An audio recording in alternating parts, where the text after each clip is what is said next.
Refleksi paling penting yang tadi juga udah disampaikan oleh para narasumber lainnya, bahwa kita juga harus berbangga. Ada satu kontribusi besar yang kita lakukan dalam momentum pemilu 2024 ini oleh teman-teman Timnas Amin semua, adalah kontribusi kita meningkatkan standar demokrasi, kualitas dari demokrasi itu sendiri dengan cara-cara apa? Kampanye gagasan, dengan kampanye secara kolaboratif tadi, dengan minim dana tapi bisa menghasilkan impact besar.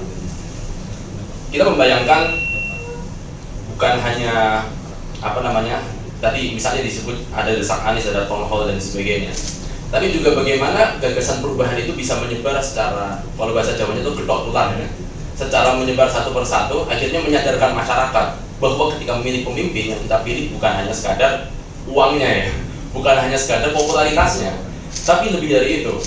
Di samping mungkin beberapa pemilih juga memandang, oh karena Tom Legbong ini pinter gitu ya, maksudnya ganteng juga misalnya, salah satunya itu. Tapi akhirnya dari situ orang-orang lebih sadar lagi tentang gagasan yang dibawa. Ini khususnya terutama buat teman-teman pemuda ya, kaum muda. Kita bangga pernah ada di jalan itu. Kita juga bahasanya berada di the right side of history ya. Ketika mungkin 10 tahun lagi, 15 tahun lagi, ya kita tidak tahu apa yang akan terjadi ya. Kita berdoa Indonesia baik-baik saja, tapi ketika mungkin anak cucu generasi selanjutnya menanyakan pernah di mana ketika 2024 kemarin ya, kita berada di pihak mana, kita akan dengan bangga teman-teman muda semua bahwa kita berada di barisan perubahan, barisan yang memperjuangkan keadilan, barisan yang mendorong Indonesia maju bukan hanya dengan gemoy-gemoy ya, tapi dengan gagasan.